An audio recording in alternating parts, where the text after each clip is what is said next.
2 weeks ago this week, I led my last retreat as this church's youth minister, which was also Sam's first retreat as my replacement.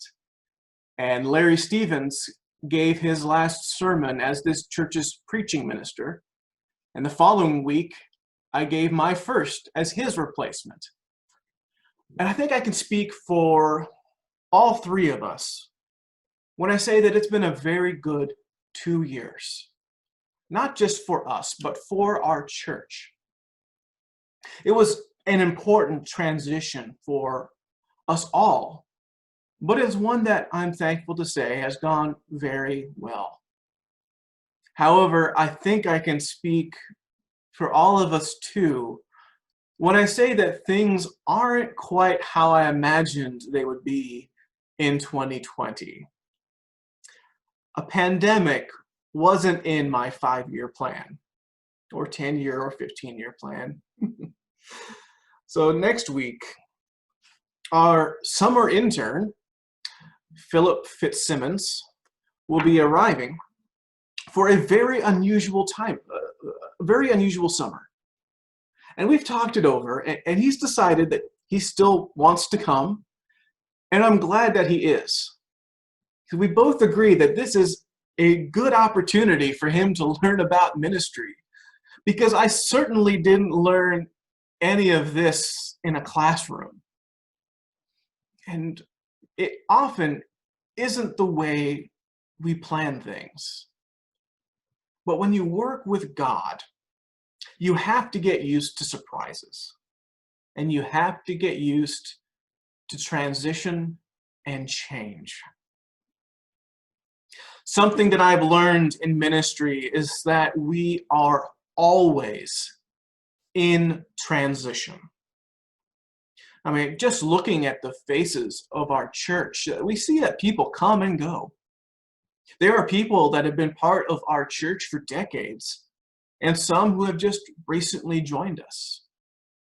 But beyond that, we ourselves are never the same, because God is continually at work in us, continually transforming us into His likeness, continually changing us from broken sinners into holy saints. I'm not the same person that I was 2 years ago, and neither are you. Transitions are challenging. They are uncomfortable. They require a lot of sacrifice. But Christians are a transitional people. We are always on the move, always changing, always adapting. And we have 2,000 years of history that show that. I mean, in the history of missions, we see that that's a reason why the gospel has spread so easily across the globe. Because we can adapt to any culture, anywhere, because the gospel is universal and it is for everyone. We are adapting right now. We are in a transitional state. We've been meeting online for the last few months of this pandemic, and we have had to adapt and sacrifice. And as we have the discussion about what it looks like to resume some form of in-person assembly and when, we will have to continue to adapt and sacrifice. But that's what Christians do. And yet that doesn't make it easy. It's not always easy to trust God, especially in the face of challenges, and when that involves leaving the comfort zone of what we know. And yet throughout the Bible, we see that this is nearly always true with God's people. The Israelites were a people who were constantly in flux, going from one place to another. And perhaps the most notable example is the Exodus. For 400 years. The Hebrew people were slaves under the Egyptians. And in that famous story, God raised up a leader named Moses to deliver his people into the land of Canaan, a promised land where they could live and be free. And it was promised to them generations ago, in a promise made to their ancestor Abraham. And it would be a blessing to them with its fertile soil and bountiful crops. Parents would tell their children before bed of how one day God would lead them to this promised land, a land so good that it was said to be flowing with milk and honey. But as we know through the account given in the book of Exodus, Moses convinced Pharaoh to allow the Hebrew people to leave after God exhibited his power through the 10 plagues. They came to the waters of the Red Sea, which God famously parted so that they could cross on dry land, and crashed them back together on the Egyptian army after Pharaoh changed his mind. They crossed the sea and they entered the desert of Sinai. And there they traveled. Hundreds of thousands of free men and women, a whole nation traveling across the desert for 2 whole years, until they finally reached the banks of the Jordan River.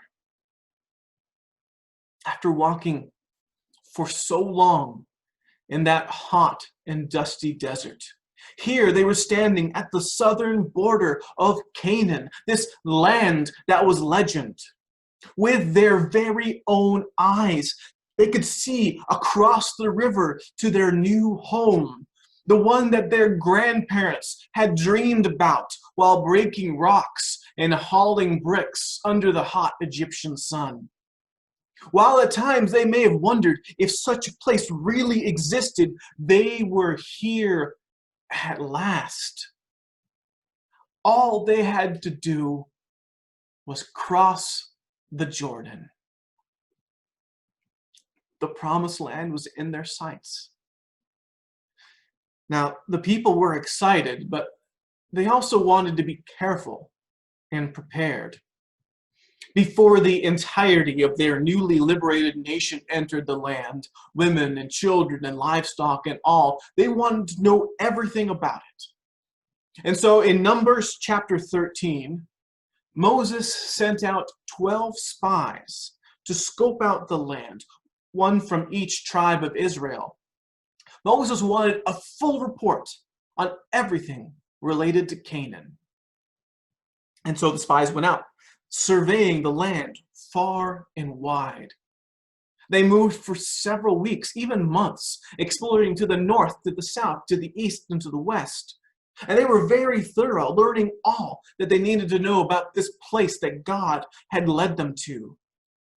And when they eventually returned to Moses, there was a lot that they had to tell him. Never in their wildest dreams could they have imagined how Canaan would truly be.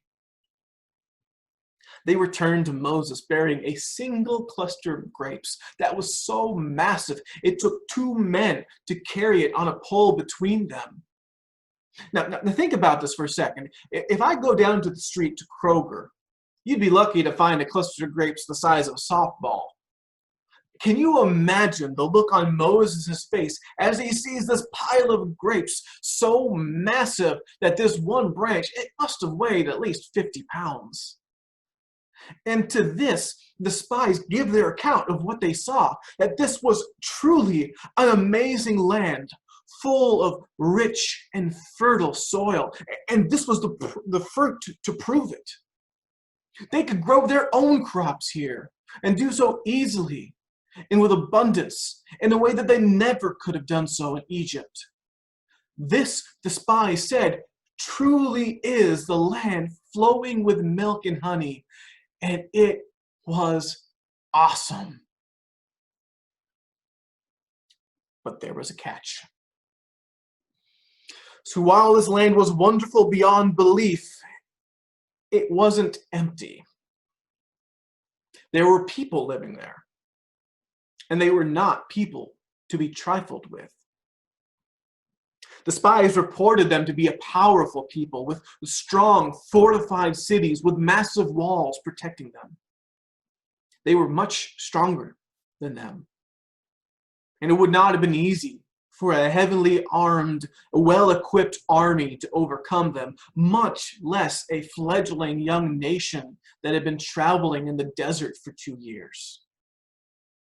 To this, there must have been a great outcry from the people, a collective cry of frustration as their hopes and their dreams were suddenly being put into jeopardy. What were they to do now? But one of the spies, a man by the name of Caleb, he spoke up in defense, saying, "We can do this." But before he can continue on, several of the other spies argued against him and told them all the reasons why they shouldn't go in. Their enemies were there, and they seemed like grasshoppers in their sight. As night fell, it was chaos in the camp as the whole community cried aloud, weeping tears of lost dreams. Later, in Numbers chapter 14, in their anger, they accused Moses and Aaron of leaving them to the middle of nowhere to die. And then they had the most audacious question. Wouldn't it be better for us to go back to Egypt? And that was their plan. Can you believe this? The people, after all that they had seen and experienced, after everything they have done and seen in Egypt, and since then, they are seriously considering going back to Egypt. Instead of entering into a land to call their own, they were packing up and going back to slavery. Moses and Aaron simply could not believe it. They fell face first before the community. And Joshua and Caleb, two of the spies, they joined them in tearing their clothes, distraught at the decision of their community. Has everyone lost their mind? Is everyone on crazy pills? Back to Egypt? Okay, this is what they said beginning in Numbers 14, verse 7. They say, "The land we passed through and explored is exceedingly good. If the Lord is pleased with us, he will lead us into that land, a land flowing with milk and honey, and will give it to us. Only do not rebel against the Lord. And do not be afraid of the people of the land, because we will devour them. Their protection is gone, but the Lord is with us. Do not be afraid of them." Well, the story continues as God grows very frustrated with his people. And can you blame God?